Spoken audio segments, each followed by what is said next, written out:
Absolutely, 1000% yes. I could never ever try and persuade somebody to not do this program. And it could be so simple as like really what we're doing is not a lot more than most people do. Some people don't do a lot of batching. Some people don't do a lot of different style cocktails, or they don't know most of the techniques or any of the techniques really. I mean, you could come in at any level and you're going to learn so much. And that's the biggest thing. And the connections that you make, I think, is the most important thing.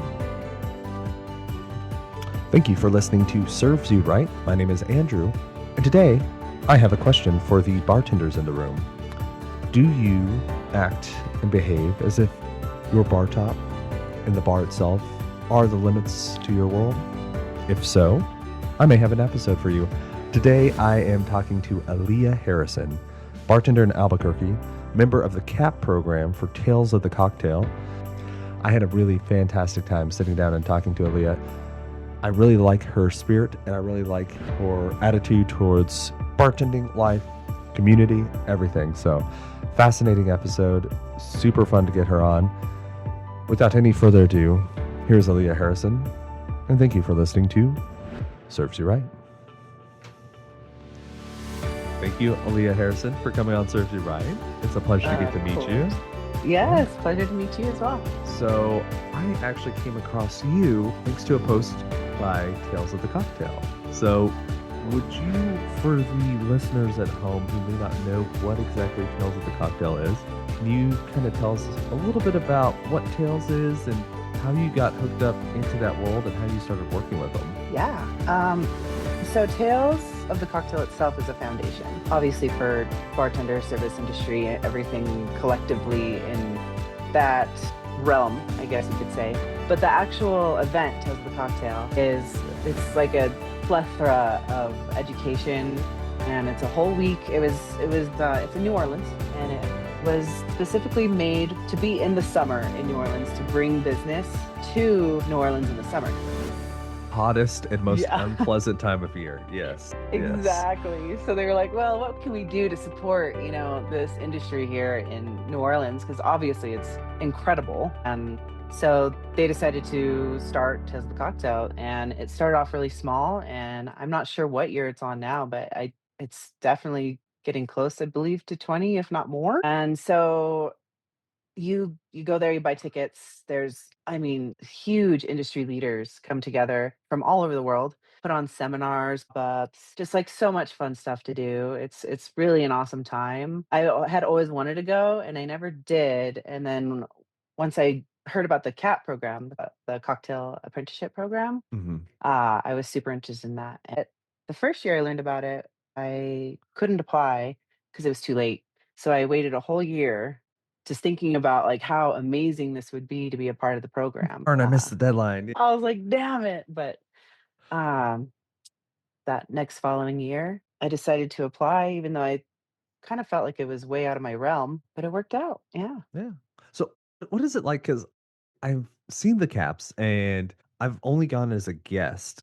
What is that application like? I've always wondered because in the back of my mind, I've always wondered, should I have done that? Oh man, I mean, yes, the answer is you should have done that. But the application process itself is really simple. You just got to be yourself. It's a series of essays, and I mean, I don't necessarily consider myself the most eloquent writer. And I don't think you have to be. I just think, like I said, you have to care and you have to be yourself. And I think that'll speak for itself. It'll come through for sure. Yeah. And I think there is a lot of value in reminding yourself, like, you may not have the most polished phrases, but there's an authenticity that, like, you can't fake when you're putting those many words on paper that, like, when you Yeah, really care exactly. about something. Yeah, Yeah, that's cool. exactly. I feel like I think we should go back because I think you really nailed what Tails is, but I don't think we've fully painted the picture of the scope of what it is. Yeah. For someone who's at home who's just like, okay, this is like maybe a couple of presentations.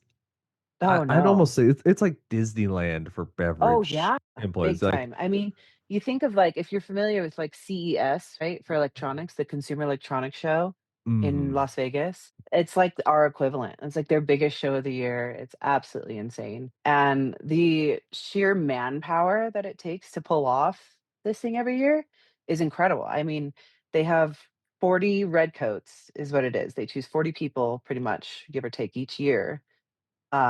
Plus the gray coats, plus the Mhm. black coats, plus the white coats to put this on make this thing go round. So That's a good place to double click on. So you've been a red and gray. So what is this yeah. different coat system that they have? So it's kind of like a military style based system Okay, I was in a thinking way. karate, but yeah, fair Yeah, enough. Yeah. kinda. Yes, yes, and Yeah. no. Like, your red is your base, that's what you enter into. Once you're a red, you can't be a red again, you have to just go up from there. And then so you start as a red with your entire platoon or whatnot, the entire group, and then they sort you into platoons, and then they sort those platoons into squads. And so when you go up to a gray, you're in charge of a squad, which is 2 redcoats. So each squad consists of 2 redcoats and 1 gray. And so when you get to that level, you're more of a leader. I mean,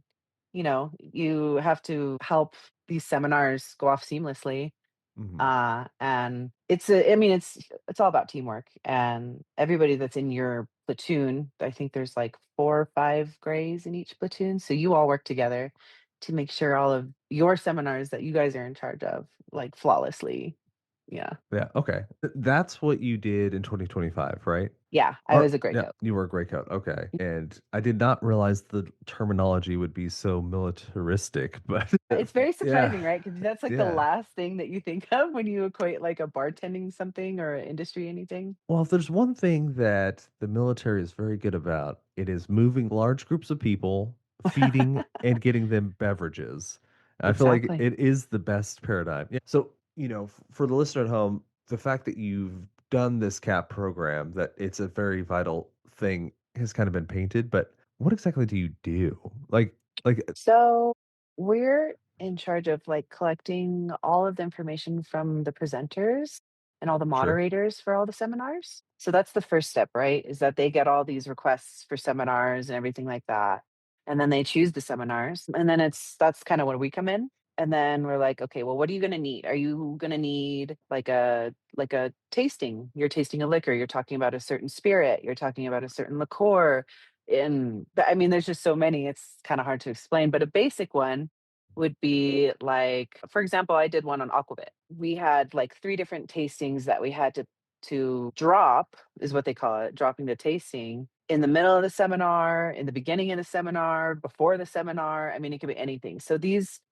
moderators, they really choose, and it's whatever they want. So we could drop Mm, at, like if they have, like, a slideshow, it's like we have to drop at slide 9 right then and there. Like, it should we start dropping then? Is it already gonna be dropped by that slide? So there's that's a big part of it, is putting together the seminar and helping the presenter or moderator really, like, achieve their dream of what they wanted that to be or what they wanted it to look like, sure, sure. I mean, to help paint that picture for the listener at home too, like aquavit is usually clear, right?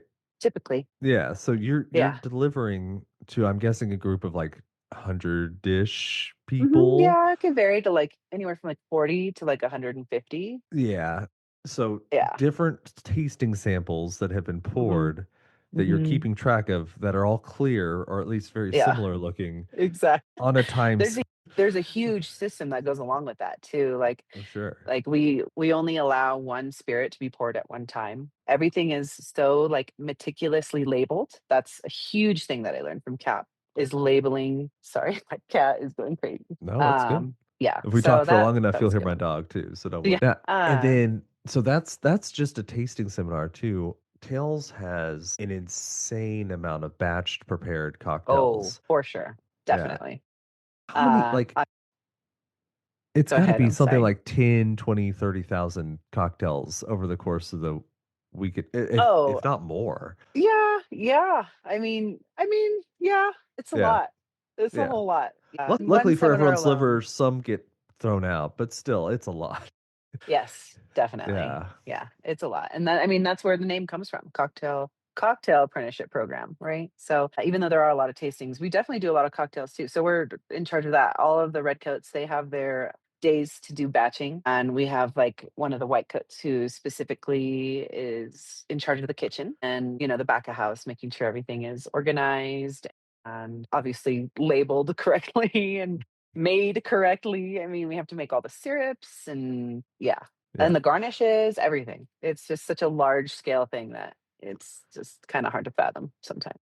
No, and I like how we're talking about this in retrospect after the fact, because Right. I may never have helped at Tells, but I did there's a similar sort of thing that happens at Arizona Cocktail Week. It's just like a tenth of the size. And Yeah, so definitely. like you saying like everything has to be organized, I'm like in my head I remember the labels, I remember the organization, but it's hard to not like hard to explain just the amount of pressure and chaos that's happening all around you because there's this one presenter who forgot to mention that he needed sage and then like Oh, this event is going late and like there's yeah. always like five different Mhm. people just clipboards running around and looking for Oh, the for lime sure. juice and like Oh, yeah, for sure.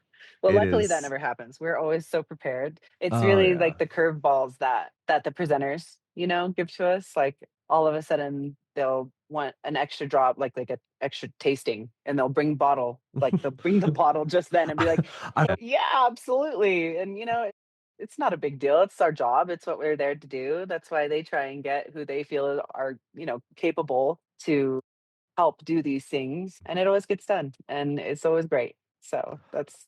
what would you say to the listener at home thinking, should I do this? Should I apply for this? Oh, I mean, I'm like, so absolutely 1000% yes. I could never ever like try and persuade somebody to not do this program. And it could be so simple as like really what we're doing is not a lot more than most people do. Some people don't do a lot of batching. Some people don't do a lot of uh, different style cocktails, or they don't know most of the techniques or any of the techniques really. I mean, you could come in at any level and you're going to learn so much. And that's the biggest thing, and the connections that you make, I think, is the most important thing. And I'm not like the most sociable girly, I kind of keep to myself, and I don't like actively go out a lot of the times and try and make friends and stuff, which I guess is something that I'm working on. I'm Yeah. working I on mean, it. that is part of the appeal of the bar world. When you're working in service, the people come to you. You don't have to Exactly. see, yeah. Like my wife works from home. And so like we Yeah. have to actively go out and see people and like, it's like Right. get Oh, the house exactly. cat out of the house. Yeah. Precisely, precisely. So Um that's what I'm used to. I'm used to my friends being my coworkers and then making friends from my regulars. Like, I'm pretty bad when I'm in a group of strangers and everyone's like, talking and having fun, and I'm just like, mhm. "I don't know what's going on." Unless you like, a lot of young men and women in the US or other countries, I'm sure one great place they form lifelong bonds, the military. And the cap Right. kind of There you has go. that setup. So you got people Absolutely. people Yeah. under arms. Yeah. No, it's true. I mean, you're for it's like force is trauma bonding, really, right? It's Mhm. trauma bonding having to go through this week. Because And I imagine you have to work. I'm guessing it's like 10-hour shifts. It's got to yeah, be. if not more. I Yeah. mean, yeah. I mean, 10 no. They've done a really good job of like working on the work-life balance during that week. So I commend Tails for that like wholeheartedly. They really have like developed so much over the years to make it an almost perfect program to where Yeah. we're done by hopefully 6 or 7, and then we get to go out and party and have so much fun at all these pop-ups and all these events and all these hmm things. So, End up yeah. at the absinthe house at like 2:30 a.m. and like, what am I Exactly. doing here? Yeah, we won't talk Oh about God. that, but, Oh God. Yes. And no, it is exactly. amazing because, it it's like a cosmic joke. They picked the hottest part of the year. So like Right. everyone's coming there, everyone's drinking. It is the worst hangover time of Oh, year that you could ever pick. It's of course. Yeah. garbage, absolute trash, Yeah. 100%. But you get the frozen Irish coffees at Aaron Rose. So, like pros and Oh, cons. just You know stay what's out of their happening. way. Yeah. Tell me about it was the Mason Ferrand award or Oh, yeah, so yeah, so how so did you go into that? Yeah. that scholarship is made for, CAP alumni. And so anybody who's been in CAP, and it doesn't matter when you were, you can apply for it. And it's for the Bar 5 Day program in New York at the Culinary Institute of America. And that's alone like a super challenge in itself. Oh yeah. No, that's the real deal. It's the real deal. Yeah. Yeah. So that's actually next month. That's going to be I leave on February 2nd Oh, to New York, this congratulations. year's Bar 5. Yeah. Thank you. So one of the Uh, like warmest places in the world to one of the coldest. Yeah. hey, there we go. Yeah. Yeah. There you go. Yep. New York in the winter sounds lovely too. That's Valentine's Day basically. It'll be fine, right? Yeah. It's fine. Yeah, I'm not worried Yeah. about the weather. The weather is the least of my concern. Yeah. So if I remember correctly, bar five is 5 days, pretty much 8 hours, courses, spirits Mhm, tasting, cocktails mhm. tasting, everything. So Everything. yeah. Cocktail making, um, Yeah, technique, menu development, production. everything. Yeah. Yeah. I had my boss at Eloisa, which unfortunately I heard closed in Santa Fe after the pandemic, Tom Street. Oh, He's the only person I know who's ever gone through it. He cool. was OG.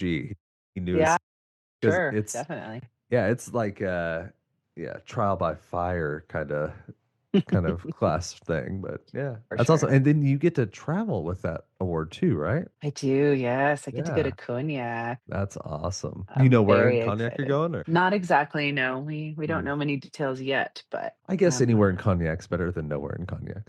exactly. I'm not Okay. gonna with trips like that, I'm never like, "I am here for the ride." I am just appreciative and happy to be there, like, there is no quorum, I don't care. You take me to the slums, I don't care, I'm in France. I'm here. I got a trip. Can't be Yeah. worse than Albuquerque, can't be worse than anywhere in Albuquerque. So for that, there's an application. I believe you submitted a drink too, right? Yes, I Yeah. So did. do you remember that drink? Can you tell us about it? I do. It's actually a little bit of an offshoot on one of my menu drinks right now. I just kinda zhuzhed it up a bit, you know? I honestly, I wish I, like, fully remembered, but I think I just made some slight changes. I infused the vodka with, or was it gin? I think it was gin, sorry. The You, gin you with infused the Fresno clear pepper. spirit. Yes, of Yeah. course.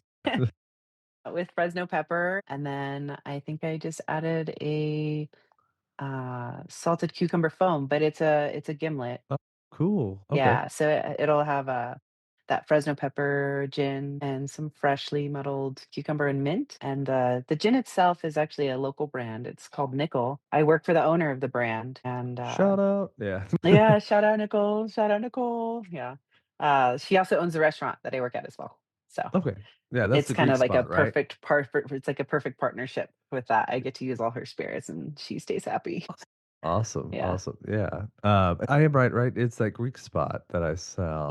Dorothea. It's called Dorothea Dorothea, Fine Greek. I wasn't brave enough to try to pronounce the name in case I messed That's it up, okay. but Not a lot of people are. the food looks awesome. I remember I was looking through it, I was like, this is exactly the kind of place I would want to take my wife. Like she likes that sort Oh, of yeah. like nice clean, but still like you can Oh, tell like it's reading the menu, it's so good. refined. The food is Uh phenomenal, and she's really conscious about, like, seed oils. There's no seed oils in the kitchen. We cook with butter and olive oil, that's it.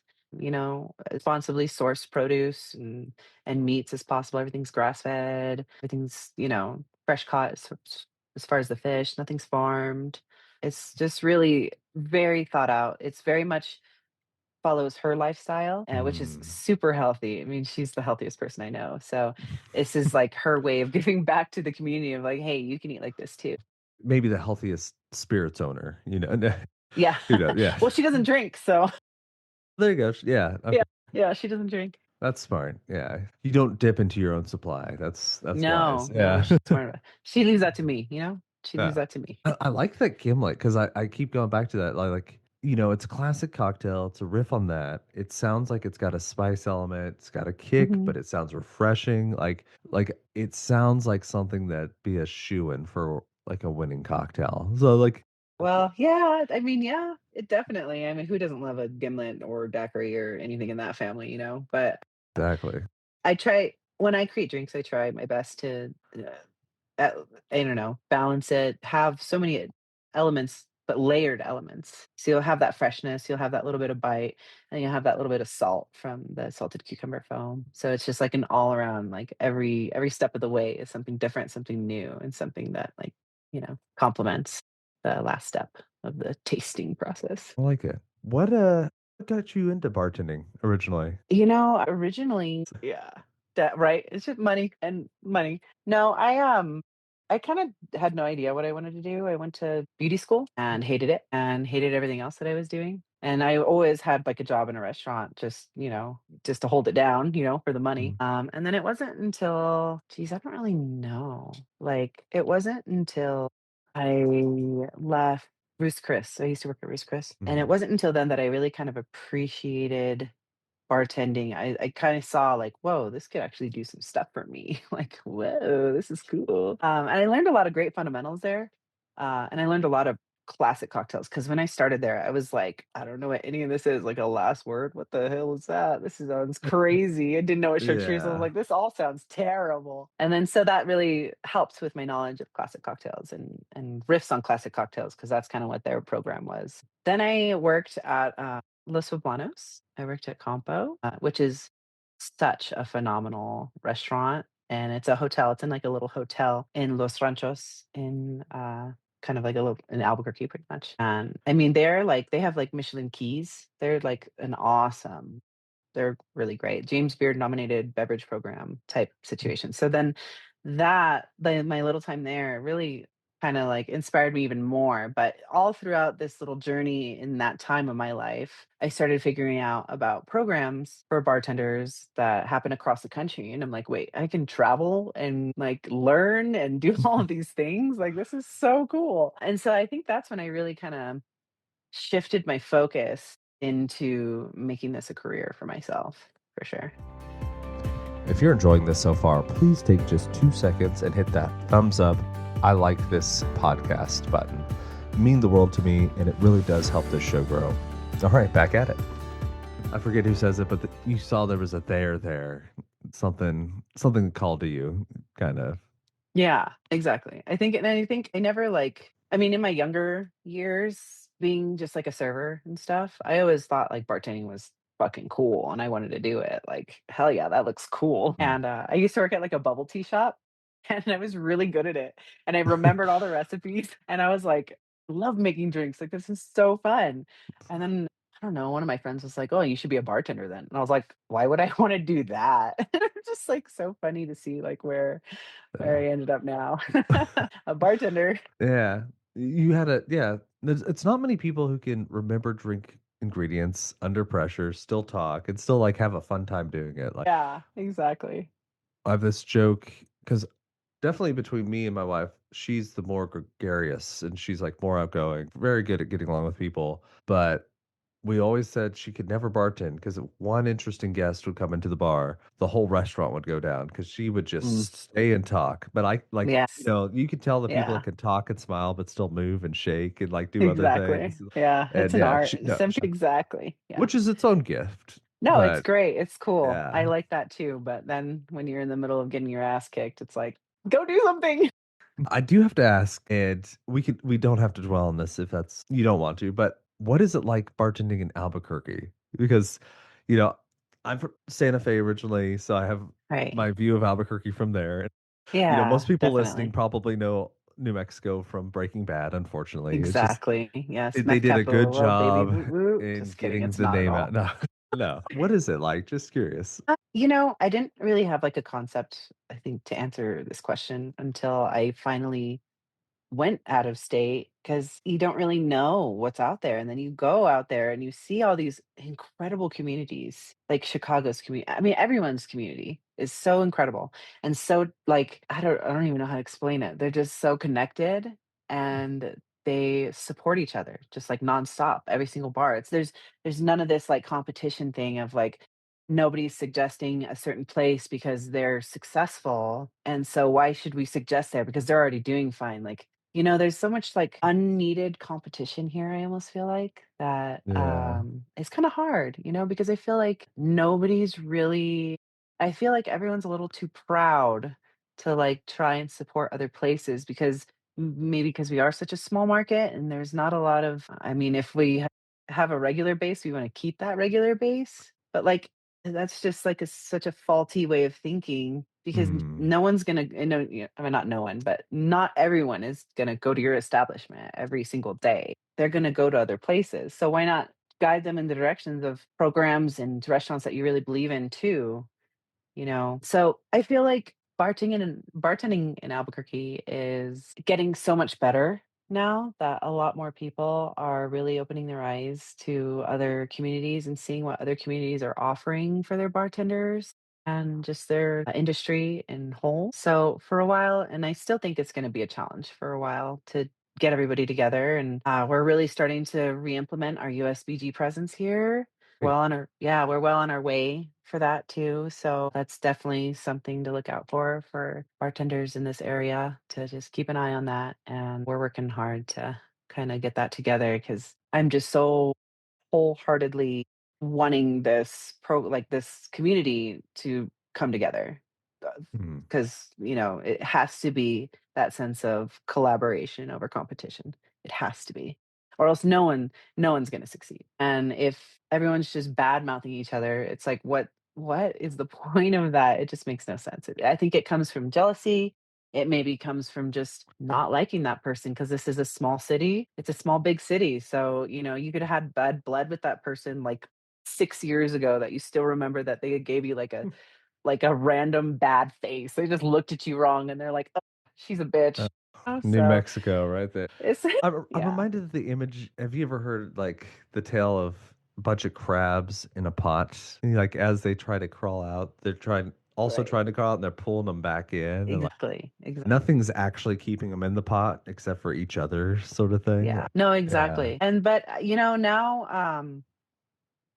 I feel like it's slowly getting there. I think with, Kate Gerwin's presence with Happy Accidents, I mean, has Oh helped yeah. tremendously, obviously, right? Because, I mean, what a powerhouse she is. And she's so great. And she's so much very like that. She is collaboration over competition. And she's She so is. willing to Yeah. share, anything that you could ask her. And I just hate the stigma that a strong woman, just because she's a strong woman, people are like scared of her or whatnot. But I'm like, no, she's so great. And she's just, she's willing to help this community so much. She loves this community so much, and it shows in everything that she does and brings to it. No, that's a good point. So I was trying to get her on right before Tails, and we just kept missing each other. Or no, she was going to the big bar convention in well, yeah, it was some BCB. BCB. Hmm. Yes, yes, yeah. So I haven't reached back out to her. I need to, because I know Yeah. her. I knew her. Like me and her at one point. I remember randomly Milagro in Santa Fe. Oh We were yeah. there Okay. drinking. I used to work there back in the days. If you went there, Oh, I probably okay. served you a drink. Yeah. Cool.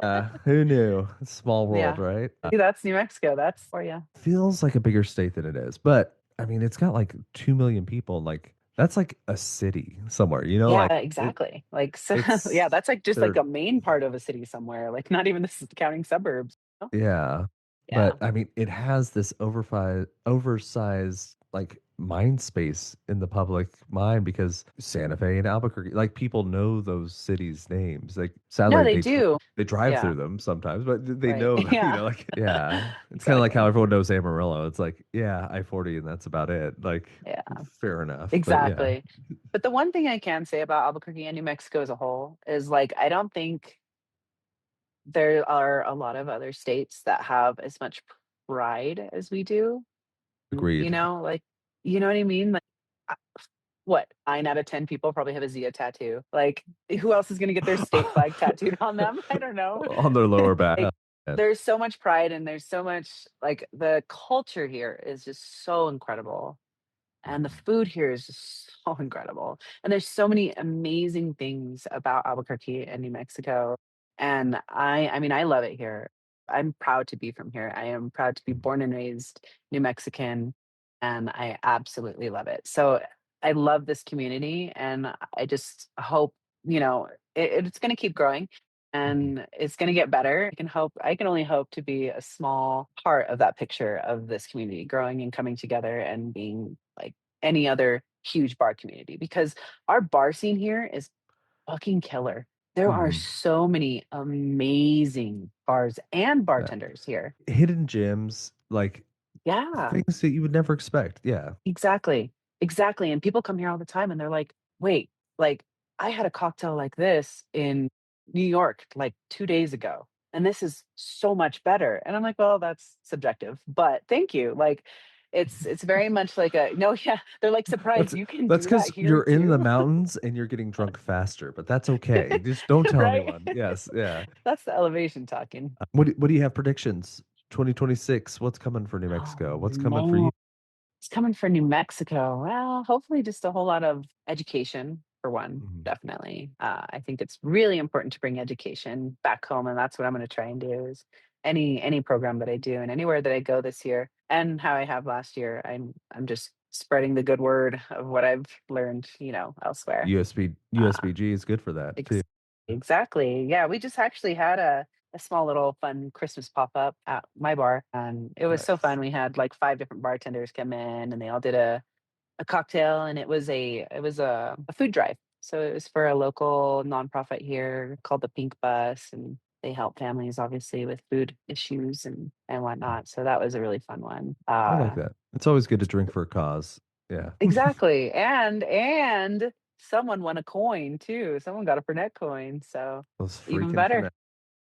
I know, I know. Not very, very easily accessible here, so that was Mm, a draw in for sure. nice. Nice. And what's coming up for you in 2026? You're going to Cognac and all I'm going to sorts of fun Cognac things. actually twice. Going to Cognac twice. There was, Campari and Courvoisier and Grand Marnier had a series, it was called The French Connection. And it was a educational series about luxury, and it was so cool. It was luxury in hospitality, how luxury comes across in menu building, and like the history of luxury, even at that kind of how late it came to America was eye opening to me. I didn't really realize that like luxury brands and stuff didn't really come like to a full what they are until I believe like the 50s, 40s, 50s. So I that kind of blew my mind. It was like for me, I'm like, oh yeah, everyone's always been rich, There's always been rich people doing rich things and not so much here, but it finally made its presence here. Anyway, it was really cool. And that was, you had a chance to win a trip and you had to do some essays and submit a cocktail and I'm yeah. detecting a theme here. S You may be a There's a better theme. author than you give yourself credit. Well, I don't know.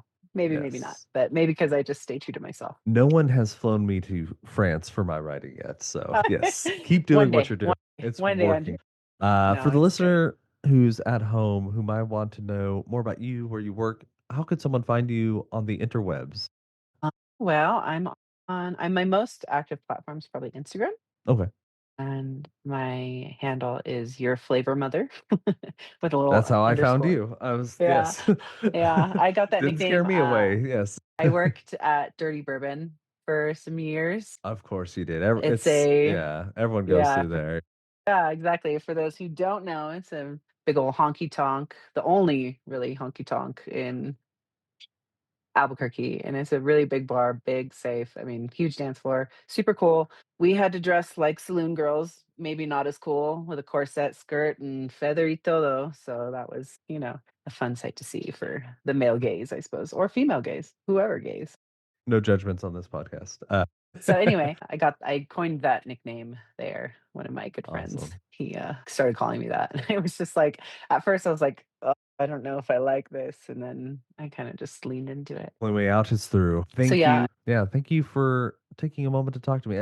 I'm very encouraged. I'm always happy to see people. I may have had to have leave New Mexico, but I'm always encouraged and happy to see people who are carrying the torch, trying to do something and just not giving in to some of the cynicism and pessimism that I see that sometimes happen there. Just yeah, moving the ball exactly. forward, Right. helping each other. Right. Yeah. I mean, that's all we can do is try. I see, and I encourage so many of my friends and anybody who comes and asks me, like, hey, what is CAP all about? Should I do it? And what is like Camp Run Amok? Should I do it? What is, any of these programs? Should I do it? And my answer is always yes. It's always going to be yes, because there's Mhm. like nothing negative can really come out of doing any of those things. You either Yeah. decide that you like it and that, this is something that you really wanna do, or that you liked it, but maybe it's not for me, but I still did it and made all these connections and, got to experience all these fun things. And then or maybe you're like, "Wow, that really fucking sucked, and I don't ever wanna do that again." And that'll maybe, put that in perspective of, like, where you maybe wanna be in your career, I Maybe I feel do want like to go back to that's school. exactly.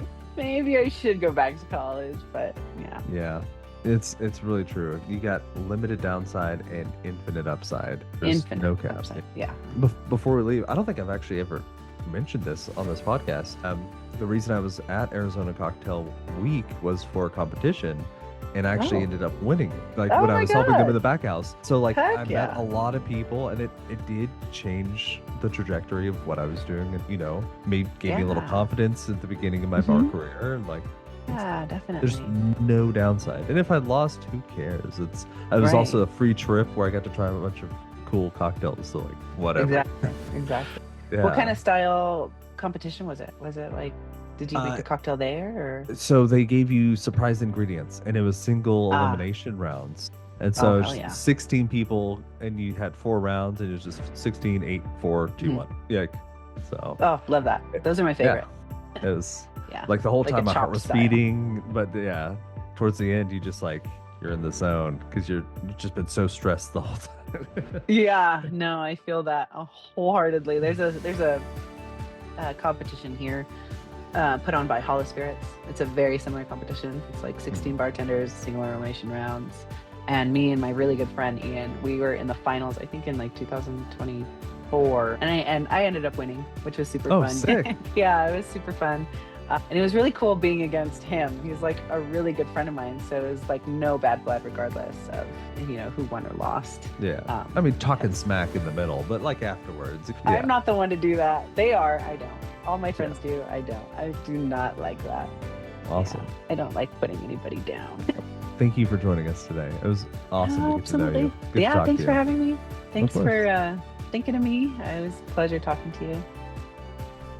Thank you again for listening to Serves You Right. Episodes of this show come out every Tuesday and Thursday. If you have not had a chance, please go and check out the website, servesyouRightPod.com. You can find all past episodes and a contact form in case you need to get in touch with me. And soon, so much more. All right, that's about it. Thank you.